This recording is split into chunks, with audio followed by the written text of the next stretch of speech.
everyone, and welcome to the Housing and Community Development Department's virtual spring community meeting. My name is Chris Robinson. I'm a senior planner with HCDD, and I am absolutely excited to be with you all to talk about the 2021 Annual Action Plan. Just a few housekeeping items. We are recording this event, but it will be posted to our website. And so you can view this a little bit later afterwards. Also, we'll be posting our presentation slides, and the draft 2021 annual action plan is available for you to view already. And you can leave a public comment online, and you can also do so during this event.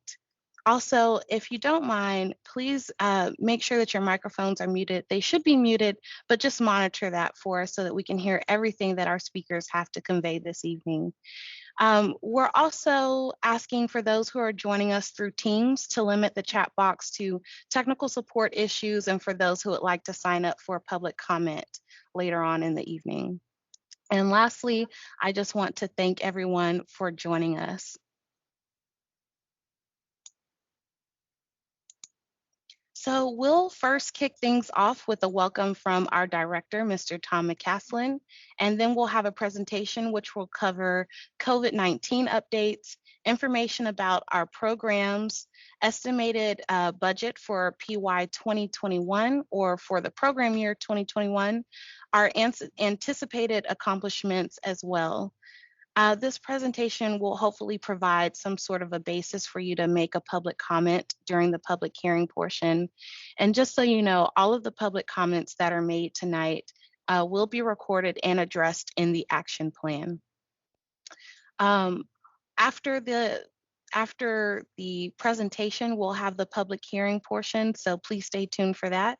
And after which we will have final remarks, which will conclude the event, and we'll also give you some resources towards the end. So now you're going to hear a welcome from Mr. Tom McCaslin. So sir, you have the floor. Thank you. Thank you so much, Kristen, and thank you to everyone who has joined us this evening. I was just thinking back, I'm about to wrap up my 5th year here at the city. We have 4 of these public meetings around our HUD funds every year. So discounting, I think the one meeting I missed as a result of travel, I think this is either my 18th or 19th meeting. And it is one of our more important meetings because not only do we get to talk about the work that we have done in the prior year and the work that we are anticipating doing with the funds that we receive, but we are also able to hear back from you about your wishes, your aspirations for your family, your community, and for our city at large. And so we take this very seriously. Very early on, I can remember a conversation with a consultant who had a public hearing, was preparing a plan. The plan was drafted when the public hearing occurred. And after the public hearing, I said, well, what changed? And they said, oh, nothing. That was just something we had to do for HUD. And I said, oh, no, that's not how we'll be operating. When the public comments, we will take that seriously, and we will look for opportunities to make sure that that feedback, that communication gets incorporated into the work that we do. Of course, we can't please everyone. We all come with our own priorities, with our own wishes, with our own aspirations, but we are here to be working on behalf of the Houstonians who need our assistance in order to have a home they can afford and in order to live in a community where they can thrive. And so that's why we're here. We thank you for coming and we thank you for participating tonight. And thank you so much to the entire team who has made this possible. Let me just say that after we go through the presentations, I will be here for the comments. I'll be listening and looking forward to continuing the conversation around improving the city of Houston, especially for those residents who are our most vulnerable residents. And let me just say this in closing, because it was a conversation from earlier in the week. We are the Housing and Community Development Department. When problems arise for low-income seniors, for low-income disabled individuals, for low-income working families, sometimes working 2 or 3 part-time jobs, working hard to prepare to take care of their families and their children. Those problems are often sent to us to solve, and we are here to help solve them. But it would be remiss for us to think that by ourselves we are going to build ourselves out of the problems that are created by the rest of society. In Houston alone, there are 75,000 households who pay more than 50% of their income on rent while living at the poverty line or below. And that is a tragedy that is not created by our department. It was not created by you on the phones. But it is something that we need to address as a society if we are going to become the city we want to become. And so while I am very optimistic that we will be receiving additional funding in the coming years to tackle these problems, I want to just open the floor and encourage us to be thinking beyond just the small things that we may be able to do to some of those much larger things, like raising the minimum wage, like ensuring that every child does not have to go to bed hungry, like lifting families with children out of poverty. Those are the activities that we must be engaged in if we hope to do more than just to put a Band-Aid on the problems that we're addressing tonight. So with that, I realize somewhat serious kickoff. We've got a lot of very exciting and substantive matters to be talking about tonight. And Kristen, I'm going to hand it back to you, and I look forward to listening to the comments of those who've joined us for the evening. Thank you. Thank you so much. And I absolutely agree. We really want your public comments tonight so that we can know how to move forward adequately and effectively over the next program year. So thank you so much, Tom, for that. So tonight you're going to be hearing some other voices other than myself. You'll be hearing from Kimmy Johnson, who's an administrative coordinator on our fair housing team, and she'll be giving us an update on how we are helping Houston residents be more resilient during the pandemic. And then you'll hear from Mary Itz, who will be giving us an overview of our department's programs. And then Derek Sellers will also be our moderator for the public hearing portion, and he'll give us some final remarks.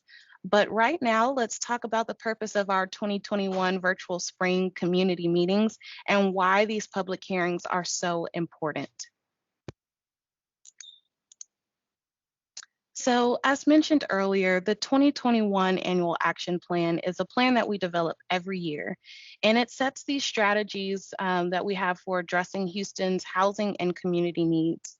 And this plan outlines annual goals and strategies for allocating the $48 million that we anticipate receiving from HUD formula grants. So we'll discuss these projects that we have and what we want to accomplish over the next year. And then after that, we'll want to hear from you all. We definitely want to get your input on this plan so that we can continue meeting the needs of Houstonians.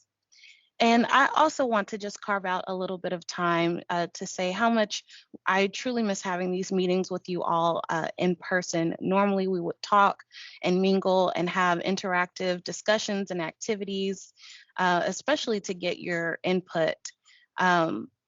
But unfortunately, we're still in the COVID-19 pandemic, and we want to continue keeping all of our families as safe as possible by holding these meetings virtually. And I know it's been a hard year, but we will continue engaging with you all as best as we can, keeping the pathways open. And even though we're not seeing each other face to face, I hope we can do that here soon. And we'll keep trying to make these meetings as effective as possible. So to help with that tonight, We've added some more creative content to this presentation. So even though we won't have the roundtable discussions during this meeting, I hope that you'll learn more about the work that we do here at HCDD. And just a little reminder, you can download a copy of the draft 2021 Annual Action Plan on the HCDD website. So who are we? Well, the Housing and Community Development Department focuses on building a city, just like Tom said, where everyone can have a home that they can afford in a community where they can thrive. And we build and sustain affordable homes. We provide supportive services for low and moderate income persons. We improve parks and neighborhoods. We drive economic development along with improving infrastructure. And all of these things together are the key to understanding the annual action plan, because this vision absolutely drives the work that we do here at HCDD, and it ultimately helps us to set the kinds of goals that we have, especially in the 2021 annual action plan. So let's take a little bit of time and look at this video that describes who we are.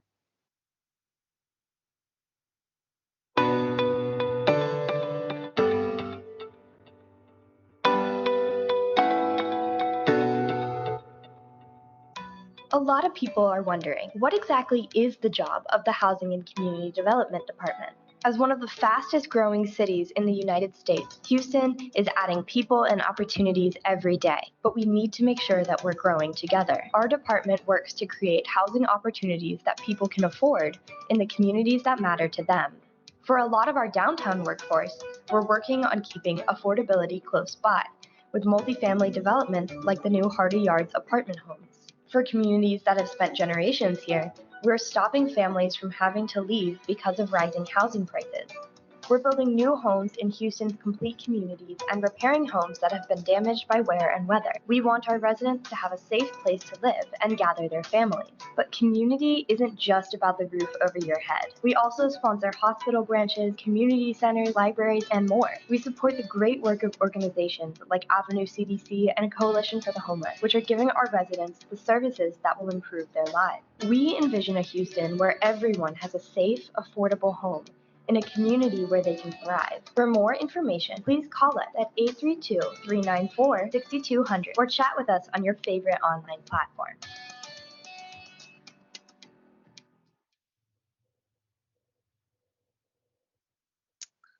All right, so also a part of who we are at HCDD involves making our Houstonians more resilient.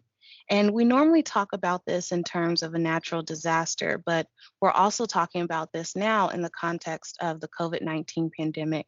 And so I'm going to turn things over to Ms. Kimmy Johnson, who's going to discuss more information about our COVID-19 updates.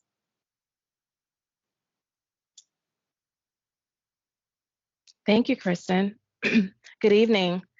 So to help Houstonians through this coronavirus crisis, our department, we're going to administer $66 million in funding from the U.S. Department of Housing and Urban Development as part of the Coronavirus Aid, Relief, Economic Security Act, also known as the CARES Act. And this funding is going to be used to support the work of nonprofit organizations who are providing immediate relief in the form of rent and utility assistance programs, shelters, emergency shelters, and other activities. So we've also received about a total of $12 million from the U.S. Treasury and $5.86 million from the Texas Department of Housing and Community Affairs to provide rental assistance. Here's a simple breakdown of the $5.86 million of Community Development Block Grant coronavirus funding received through the Texas Department of Housing and Community Affairs to provide rental assistance for the Texas Emergency Rental Assistance Program. The Alliance for Multicultural Services will be administering this assistance, and families who are already in line to receive assistance will be aided first, but we encourage families to continue to apply. And this funding has been combined with the direct allocation of $70.1 million in U.S. Treasury funding and $2 million in Community Development Block Grant coronavirus funding that the city received to provide rental assistance to families who've been economically impacted by COVID-19. And the remaining funding is provided by Harris County. So the combined resources total about $159 million in rent and utilities assistance to families. The City of Houston and Harris County have partnered together to leverage these federal resources in order to provide comprehensive assistance to Houston-Harris County area. So here's the information for this joint initiative called the Houston-Harris County Rental Assistance Program. Tenants that are impacted by COVID-19 may receive rental assistance, which may also cover rental arrears and future rent up to 3 months. In order for tenants to receive this funding, we are asking landlords to enroll in the program so that we can streamline the application process for tenants. Tenants can still apply even if the landlord is not currently enrolled. And for more information, please visit houstonharrishelp.org or call the hotline at 832-402-7568. So our department is also working to develop an eviction diversion program for families affected by COVID-19. And this is designed to make payments to landlords who have initiated the eviction process in exchange for allowing tenants to remain in their homes with no further eviction proceedings to take place. And this means that they will dismiss or cancel the filing. Both the landlord and the tenant must agree to participate and meet the program requirements. But once we have more information, this information will be posted on our website and sent through our monthly newsletters. The City of Houston, Harris County, and the Coalition for the Homeless have also joined resources to leverage a total of $65 million for the purpose of housing and serving 5,000 people experiencing homelessness over the next 2 years to limit the spread of COVID-19. And in this partnership, it's called the Community COVID Housing Program. The City of Houston has committed $31 million of the $65 million, and several nonprofits will help us administer these funds. Our nonprofit partners for this initiative include Catholic Charities, Baker Ripley, Endeavors, Search, Spring Branch Community Center, Career and Recovery, Houston Housing Authority, the Salvation Army, Houston Area Women's Center, and the Northwest Assistance Ministries. Individuals who are looking for assistance through the Community COVID Housing Program will first need to receive housing assessment at one of the assessment hubs listed on the help card under the Coordinated Access Housing Assessments tab. So please keep in mind that the Community COVID Housing Program is for individuals and families who are currently experiencing homelessness, but if you need help, please visit homelesshouston.org/help-card to find your housing assessment hub. And at this time, I'll turn it over to Ms. Mary Itz. Mary? Thank you, Kimmy. Now I will review the activities that will take place in program year 2021, which begins July 1st. Every year, the U.S. Department of Housing and Urban Development allocates about $50 million to the City of Houston through 4 formula grants. First, the Community Development Block Grant, CDBG, the Home Investment Partnerships Grant, HOME, the Housing Opportunities for Persons with HIV/AIDS Grant, HOPWA, and the Emergency Solutions Grant, also known as ESG. We use these formula grants to address housing issues and improve the quality of life for Houston residents each year. The Community Development Block Grant is the most flexible of these 4 grants. With this grant, the city provides a variety of activities to assist low and moderate income Houstonians, including housing, public services, public facilities, and economic development. The Home Investment Partnerships Grant is used to develop and repair affordable homes and provide other housing assistance like rental assistance. With the Housing Opportunities for Persons with HIV/AIDS Grant, we provide housing and social services for people with HIV/AIDS and their family. Finally, the Emergency Solutions Grant provides funding for shelter and supportive services for people experiencing homelessness or those at risk of becoming homeless. The 2021 Annual Action Plan is an annual plan that sets Houston's strategies for addressing housing and community needs. This document outlines the annual goals and the activities that will be funded with the $50 million in anticipated funding from the U.S. Department of Housing and Urban Development through the 4 grants mentioned on the previous slide. Each year, we create a new annual action plan. This shows a timeline of the development process. This year's process started in the fall with 2 virtual meetings and public hearings in November. Since then, we have received our allocation amounts from the U.S. Department of Housing and Urban Development. We've determined goals, and we've written a draft annual action plan. This is our second of 2 community meetings this week to receive feedback on the draft plan.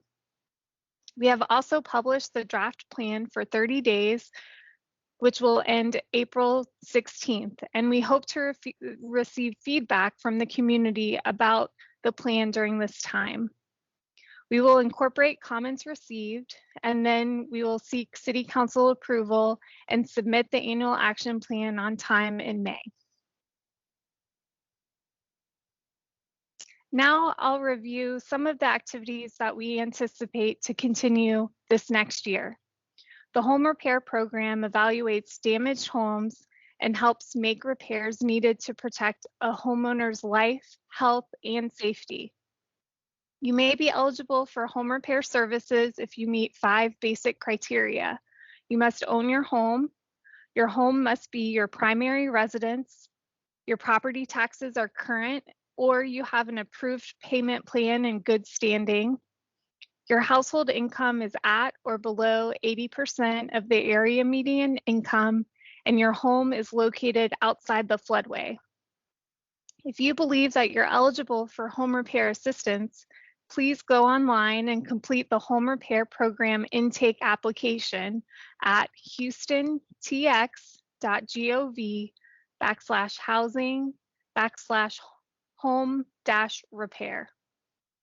We use a variety of sources to fund home repair activities, including disaster recovery funds to assist homeowners impacted by recent flood events. We anticipate using Community Development Block Grant funds to repair or reconstruct 32 additional homes by the end of the 2021 program year. The next video will give you a little more detail about our home repair activities.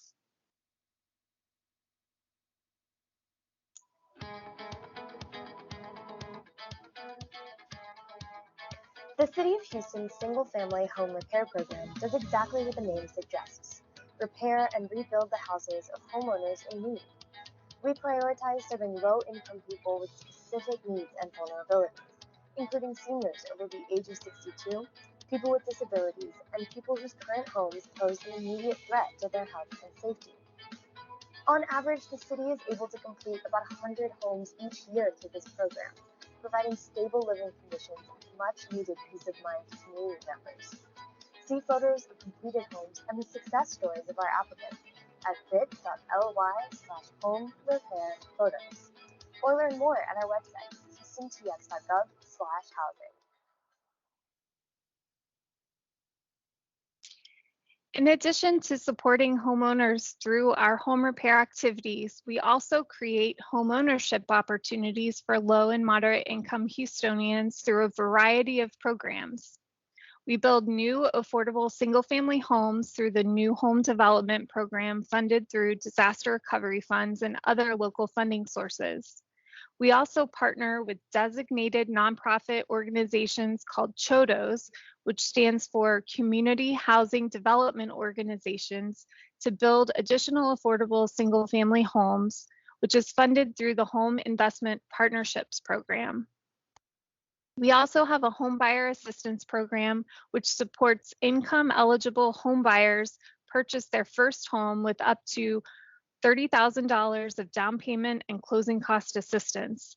This program is funded with a variety of funding sources, including the Community Development Block Grant. In addition, the city and the Houston Community Land Trust have partnered to provide even more affordable options to Houstonians through the Homebuyer Choice Program. Eligible homebuyers can receive up to $150,000 or $100,000 in financial grants to help lower the cost of buying a home, and the home will be placed in trust with the Houston Community Land Trust. This is a new program that will preserve home affordability in Houston in the future. Finally, Town Park Village, pictured here, is a 36-acre master plan community located in the East Little York Homestead area that will include 173 single-family homes. 83 of these homes will be available for low and moderate income families. This development is a collective effort between our department, HCDD, the Houston Land Bank, Houston Public Works, to provide affordable home buying options.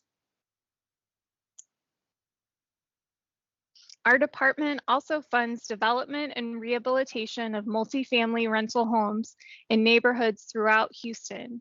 Pictured here is the construction progression of the Green Apartments, which will have 177 income-restricted apartment homes. The development is expected to be completed in September of 2021.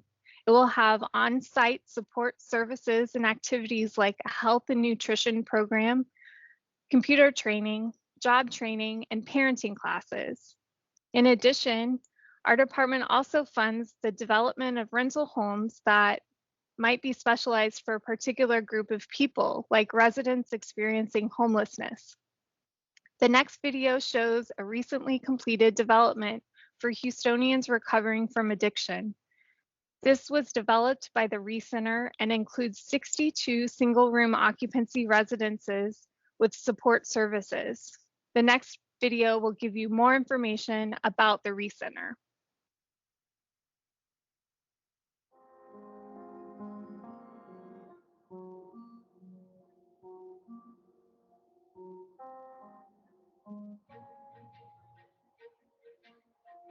The Fred and Susan Daly building that we're sitting in today is a place that respects the dignity of everyone who walks in. And if you're talking about overcoming illness, addiction, alcoholism, substance abuse, you need to start with the dignity of the individual that you're addressing. And just because someone is homeless does not make them a devalued citizen of Houston. The least among us is who we're trying to serve when it comes to those who've been down and out. Those are the people who deserve a gorgeous, beautiful environment in which to recover and then move on with their lives. And that's why we're so excited about this building. Being a product of this program, being involved with the Vincent Recenter for the last 15 years, I've been exposed to all the wonderful things that this organization can bring. I'm the product of this organization. I was found by two gentlemen homeless and severely alcoholic, and these folks brought me in and put me back together, helped with my education, and 15 years later, I'm in the position that I'm in. For this particular building, the city has committed $4 million out of a total $21 million capital stack, project development cost. And these are funds paid by taxpayers into the important work that Recenter does in the lives of men and women across the city. We have our signature program, it's the Life Map program, and that's meant to be adaptive to a person's needs. So with this building coming online, we'll have nearly 300 beds. What we do is we provide individualized care on kind of a grand scale. So we have an overarching program that is a 12-step model, housing, of course, in workforce development, financial literacy. It is a benefit to our community to ensure folks are overcoming their illnesses, the substance abuse that may have caused them to be homeless in the first place. And this is a wonderful environment in which to do that through not only the housing piece of it, but the essential supportive services that help folks overcome their addictions.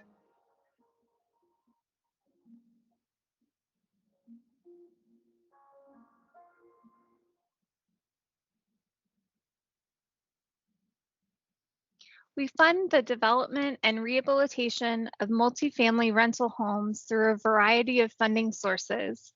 This is a new interactive map where you can view all of our multifamily developments funded with disaster recovery funding that will be completed over the next several years.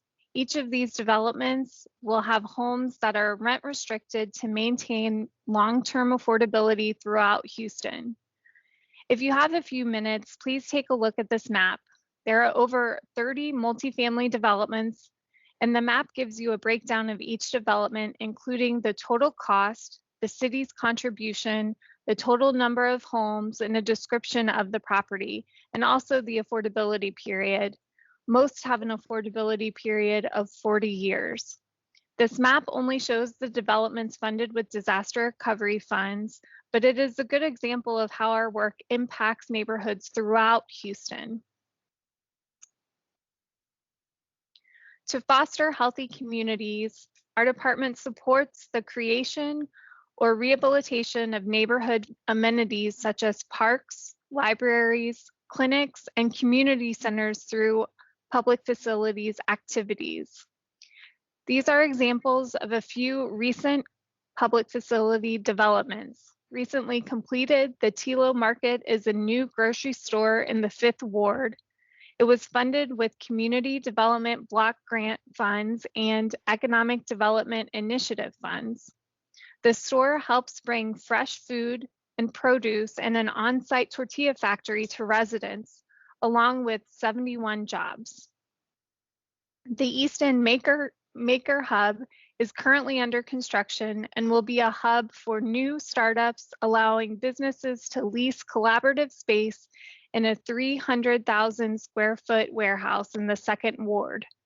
This facility is owned by TXRX Labs, a nonprofit that will house inventors, crafters, coders, and any venture that involves an innovation.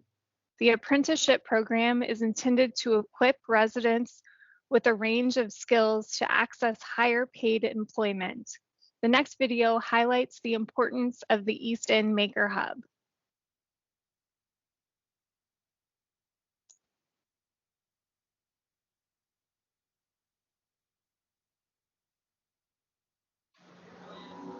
TXRX is a makerspace incubating a large number of small businesses. They're generating jobs for the East End. They have outreach to high school students where they teach them high-tech manufacturing skills. These type of jobs are the jobs that pay a livable wage.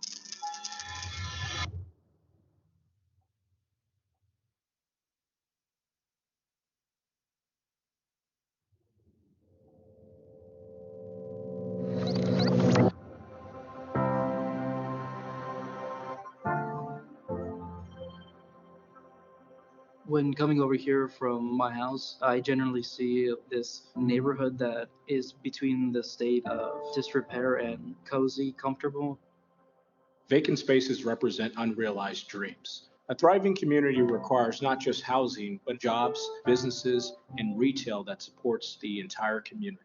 We have lots of people that need those good paying jobs now.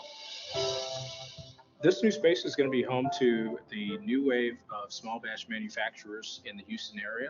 This is such a passion to me because I really believe in developing our communities. How can we get people to either get a job, start a business, or continue their education?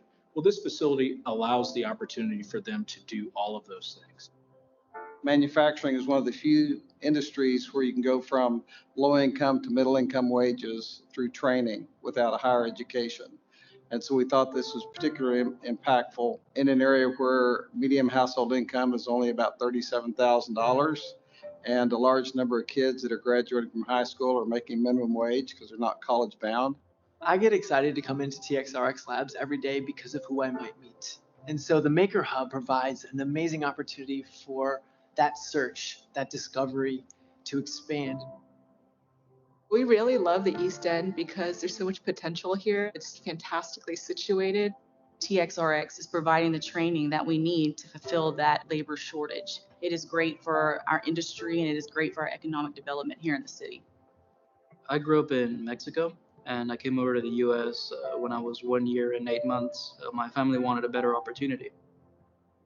Growing up, I always wanted to create things to help people. I recently graduated high school, and the first thing that I did was I went into the machining program here at TXRX. We have folks here that are going to continue their education. There are folks here that will be able to get a job as a result of participating in the activities that we do here. And there will be people that start businesses here. So this is a truly big economic development tool for the city of Houston. Well, my father is a baker, and he specializes in baking, designing cakes. There was a certain point in my life where I wanted to give back to my dad and kind of make something that'll help him. I'm proud of what he does because I admire his tenacity for it, his skill for it. I'm working on a design for an actual automatic icer, and I did a prototype of it. Laser cutting, plasma cutting, welding, all these different skills. When they come together, you can build something pretty cool out of them. I would contend that throughout our history, we've always made investments that took us to another level as a city. We made an investment in the Port of Houston, which made us a national leader in logistics. We made an investment in the Space Center, which made us a national leader in space. We made an investment in medicine, which made us a national leader in medicine. And here we're doing something that is going to make us a national leader in manufacturing. There's no better time to help Houston become the place we all want it to be, and we'd love for you to be a part of that.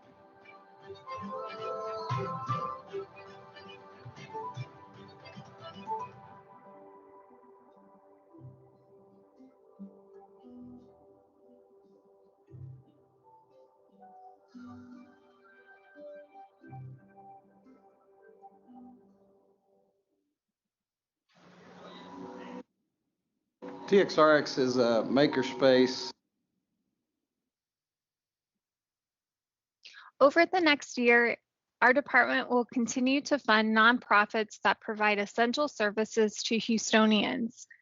These services include healthcare, childcare, job training, legal services, rental assistance, and other activities that support low and moderate income Houstonians.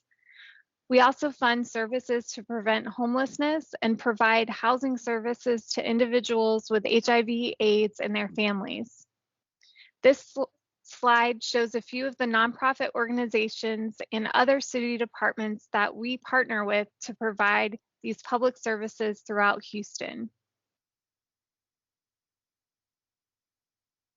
Over the next year, we will continue a variety of fair housing initiatives.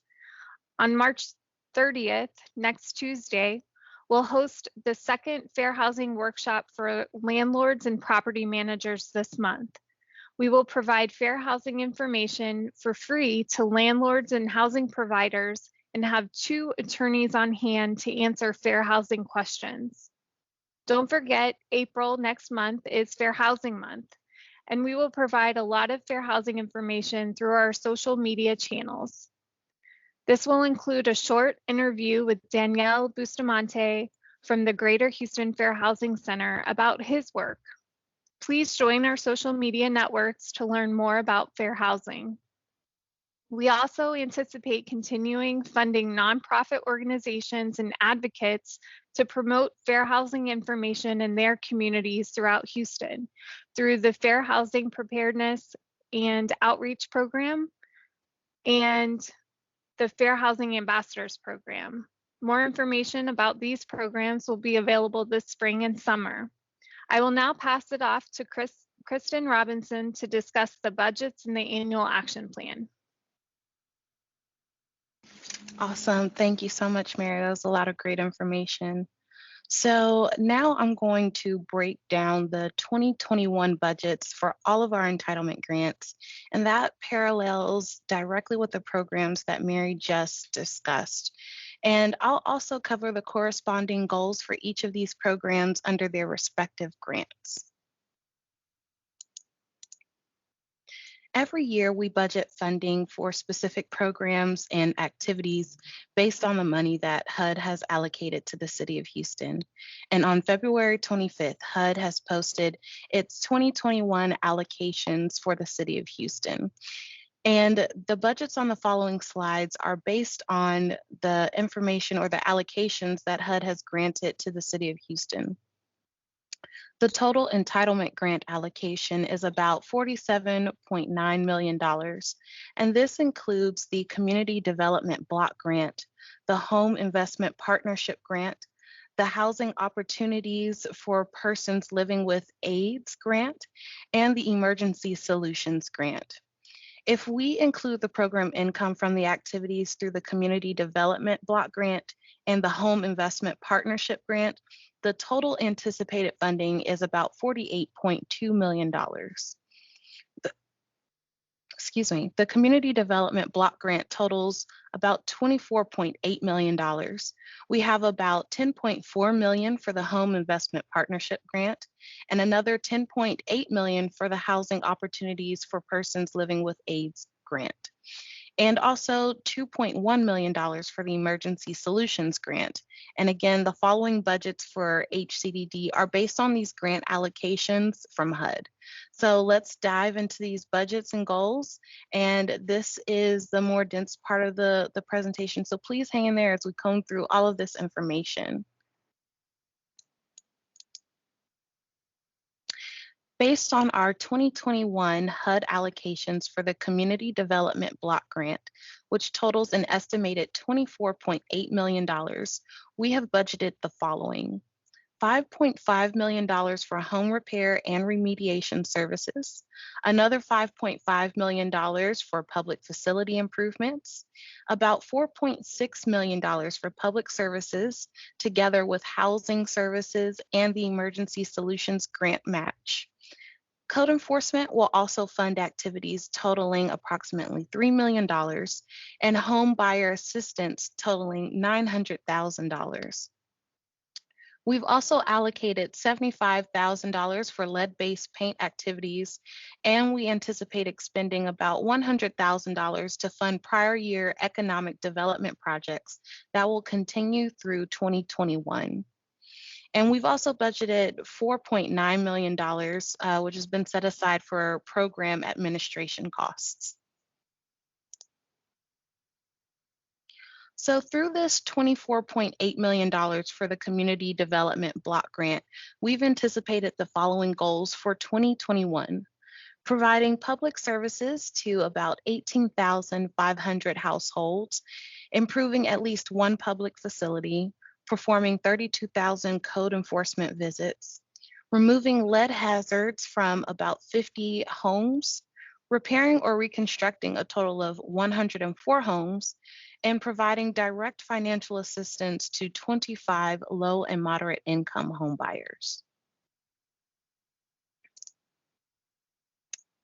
Based on our 2021 HUD grant allocations for the Home Investment Partnership Grant, which totals $10.4 million, we have budgeted $5.1 million for multifamily rehabilitations and developments, $2.5 million for tenant-based rental assistance, approximately $1.5 million for single-family developments, and almost $1 million for planning and administration.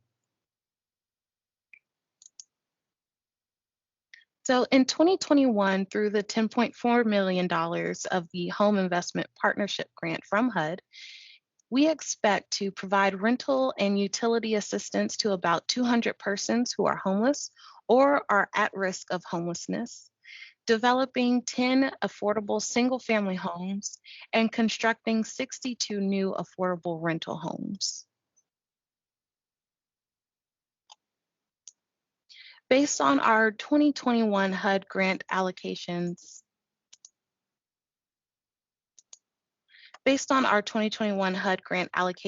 for the Housing Opportunities for Persons Living with AIDS grant, which totals $10.3 million, we've budgeted $2.5 million each for tenant-based rental assistance and for short-term rent, mortgage, and utility subsidies, $2.3 million for operating costs, $2.2 million for supportive services, $100,000 for resource identification, and $1 million for administration. Services through our grant for housing opportunities for persons living with AIDS funding, we are geared towards helping those households of persons who have HIV or AIDS. And in 2021, HCDD anticipates helping those households, at least over 1,800 households with this grant. So we anticipate funding tenant-based rental assistance, short-term rental, mortgage, and utility subsidies, permanent or transitional shelter facilities, and providing some wraparound or supportive services. Based on our 2021 HUD grant allocation for the Emergency Solutions Grant, which totals $2.1 million, we have budgeted approximately $757,000 for supportive services, about $568,000 for rapid rehousing, which assists persons who have recently become homeless, it'll help them to find a new home. And about $537,000 has been budgeted for the homeless prevention, about $84,000 for the homeless management information system, and we've budgeted almost $158,000 for administration costs. And with this funding through the Emergency Solutions Grant, in 2021, we expect to assist over 1,000 persons and 85 households through rent, utilities, and relocation or stabilization services, providing rapid rehousing, which is similar to the service provided under the housing opportunities for persons living with AIDS, but this program is not geared towards households for persons who have HIV or AIDS. And then we'll also provide funding to assist families with emergency shelter operations. So now we want to hear from you all. It is time for our public hearing portion. And I want everyone who is available to make a public comment now. We really want to hear what you have to say about the draft 2021 annual action plan. So please join us through Microsoft Teams. You can join us also by phone. You can call us at 1-936-755-1521 using the ID 388-122. 65#. And for Spanish translator, please call us using the same number and use the ID 493-972-509# or hashtag. So now I'm going to turn things over to Mr. Derek Sellers, who will moderate our public comment portion. Thank you, Kristen. Good evening. We will now begin the public hearing portion. And this is your opportunity to provide comments to us. And as Kristen was saying, we want to hear from you. We want your comments. Although the normal process of the public hearing has been amended to fit this format, we still have some ground rules we'd like to adhere to. Each speaker has 3 minutes to testify. We will provide a countdown along the way so you know how much time is remaining in that 3-minute period. Calls will be heard in the order they received, and yielding time to another person is not allowed. We do want to note that testimony is recorded and transcribed. This is not a Q&A session, but rather a public comment.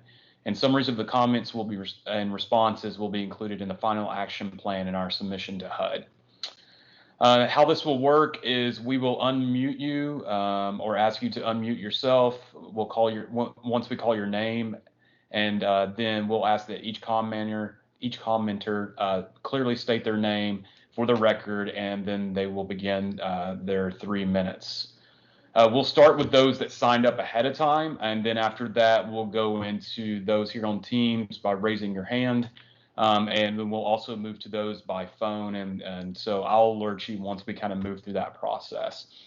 So right now, we've only had one person that signed up ahead of time, Nakia Sims. And so if Nakia is on, please feel free to start your public comment.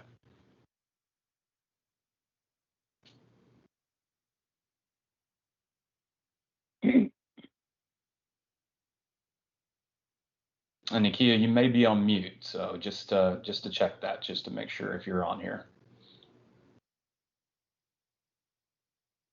Can you hear me? I can hear you. Oh, okay then. I'm so sorry. This is Gladys Halsell, and I hope you're not getting any feedback from the computer and the phone. But anyway, I had submitted 5 concerns, and I hope that the answers will get to me, because in past public hearings, I would make comments and have them in written form, and I never would get any response. And I talked to Tom about this, but anyway, I never got any response. But the questions I have, basically, is there any way Tom or Housing CD can approve a project without taking it before the mayor and city council? Say, for example, if it's like under $1 million, does he have to do it within office or not? And then some of the other concerns that I had raised was I'm listening to all of the wonderful programs, but that HCD offers. But what is the plan to reduce property taxes in communities, especially in the inner city or anywhere that you all have projects, affordable housing going? Because in Freemanstown, 4th Ward, we never get any housing and community development funding. And I know Tom can do only so much. But, it's been 6 years now under this administration of the mayor, and still nothing comes to Freemanstown. And I'm looking at Rasmus Park, ribbon cutting today, and then Reef Center, and then Tilo Market. We've submitted proposals annually and throughout the year before the mayor and city council in the areas of community, economic, and social development. And never do we get any funding. So I'm just wondering if it's going to take a discrimination lawsuit to get the attention of the mayor to begin to honor his commitments that he's made to us here in Freemanstown, or what? Because, public hearing after public hearing, and still nothing tangible or progressive for us in Freemanstown.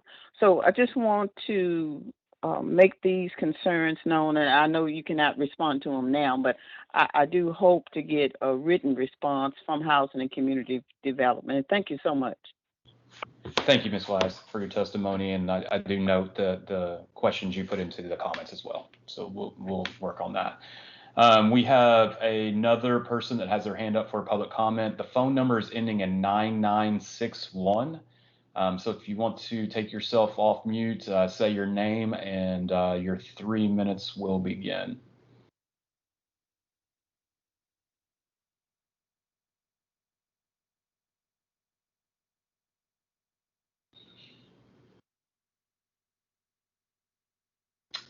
So the phone number ending in 9961, they have their hand up. There you go.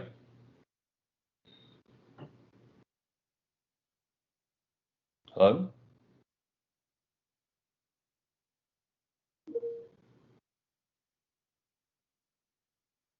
We'll come back to it. Get the mute off, but for some reason we cannot hear you. So if you just hold on, we have another person in the queue, and I'll come right back to you. We have the next person up is Ruby.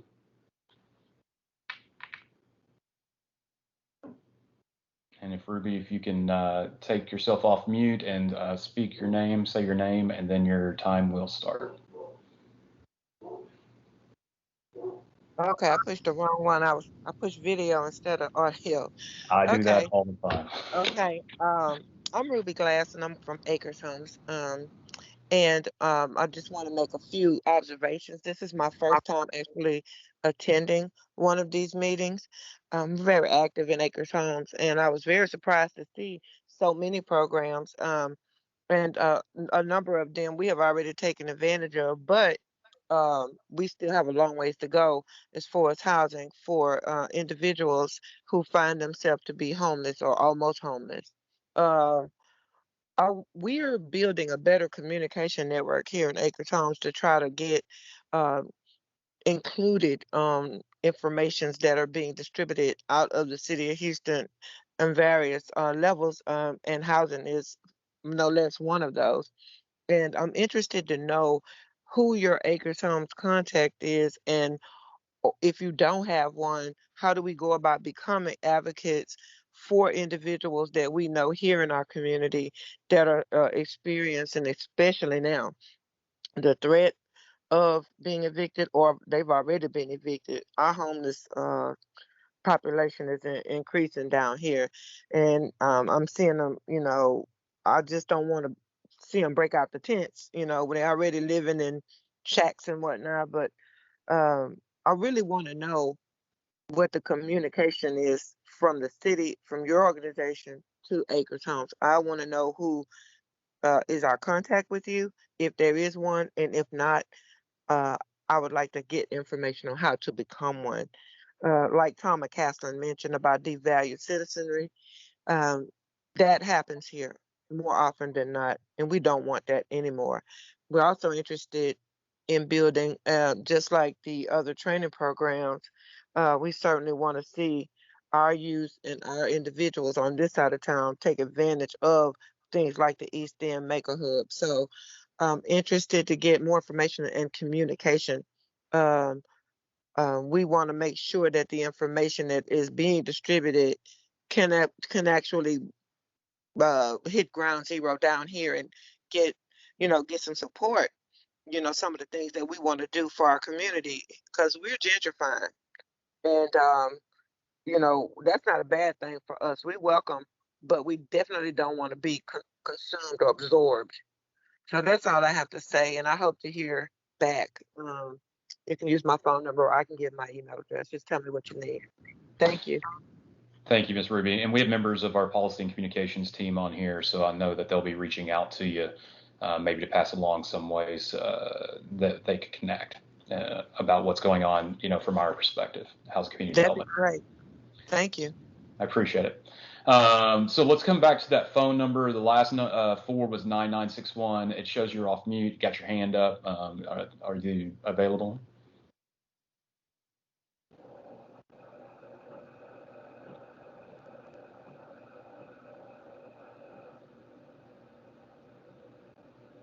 All right, I'm not hearing anything. So the next wave is we will do an open call. If you're if you're in here on Teams, and all you have to do is put your hand up. If you look towards the top of your screen, you see a little smiley face with a hand like this. That's, you just use that little drop down, touch that, and you'll be able to raise your hand. And so if you put your hand up, that'll let us know that you can get in the queue, and we'll do that next.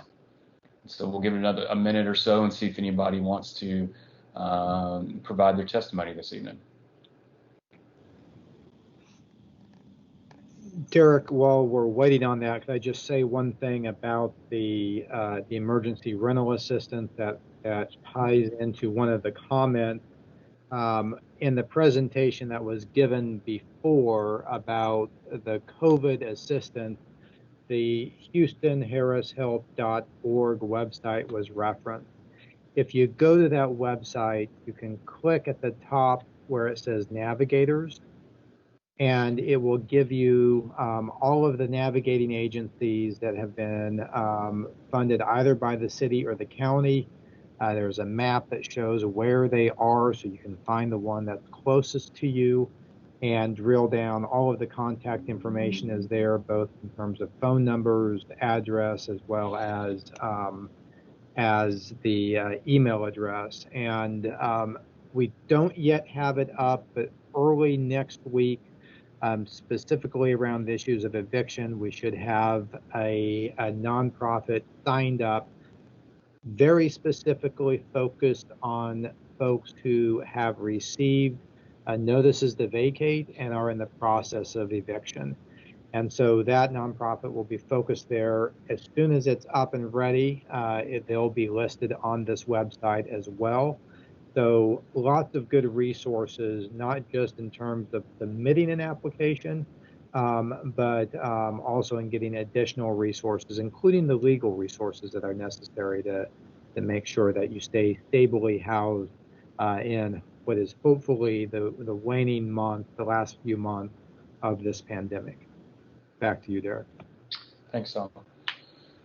Seeing no other hands raised, we'll go next to people on the phone. So if you've called in, you feel free to state your name, and then we'll get started on your 3 minutes. So if there's anybody on the phone that wants to provide their public comment tonight, now is your opportunity.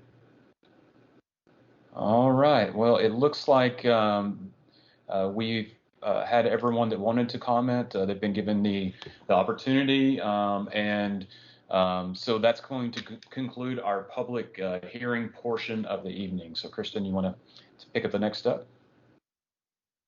Yes, sir. Thank you so much for doing that. And Tom, thank you also for providing those resources.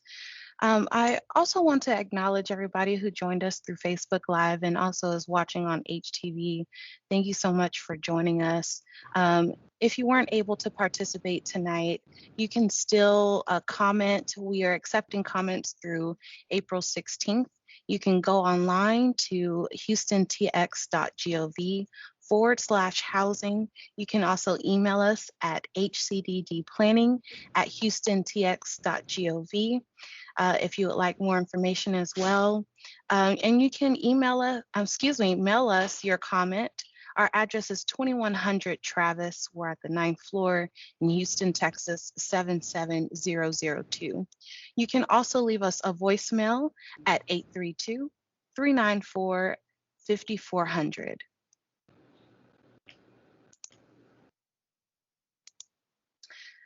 Here are also some final resources that we want to give you all. Please visit our Housing Resource and Data Center, also known as the HRDC portal, where you can find all kinds of information.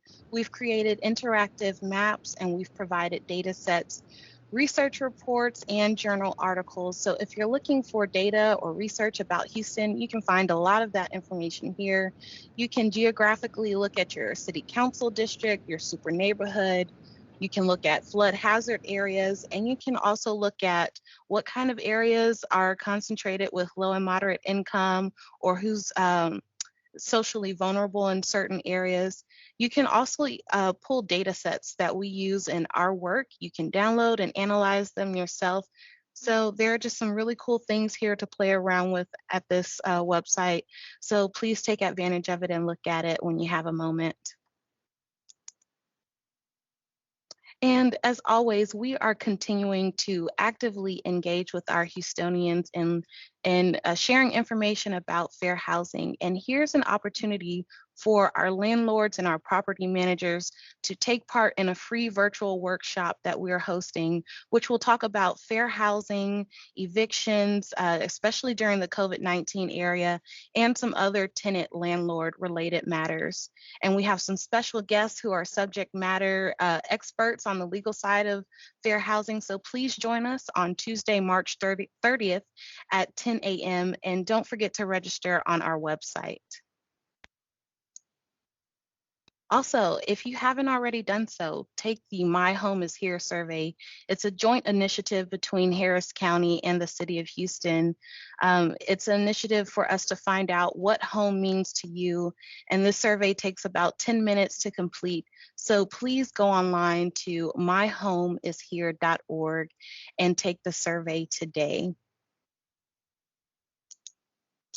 And just a reminder, as Tom and Kimmy mentioned, please visit HoustonHarrisHelp.org, or you can call the hotline at 832-402-7568. And if you've been impacted by the COVID-19 pandemic and you're in need of rental assistance, but please reach out to us so that we can assist you.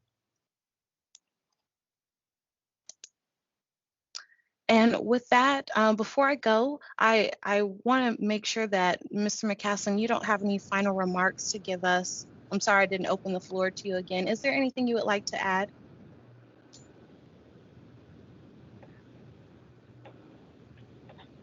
Thank you, Kimmy. Let me just say thank you to everyone again for the comments, for participating.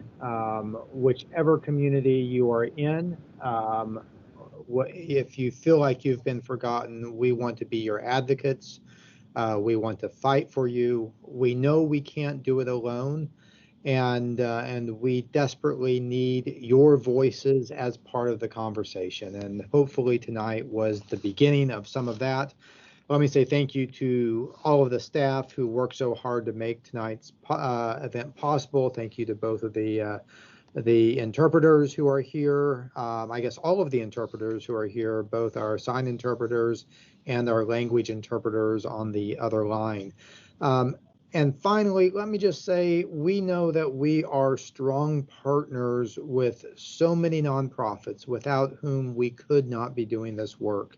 And so if you are joining us from one of those nonprofits, thank you for the work that you've done throughout this extraordinary and incredibly difficult year.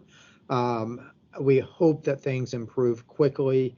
And in the meantime, stay safe in the last few months of this pandemic.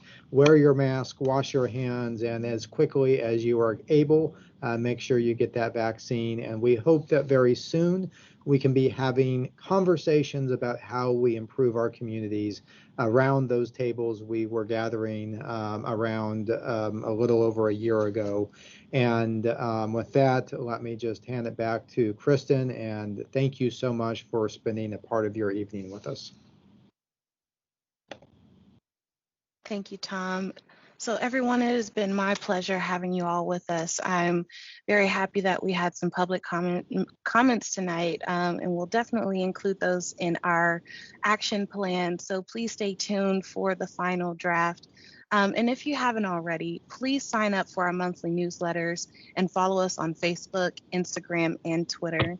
And until next time, thank you so much for joining us and have a good night.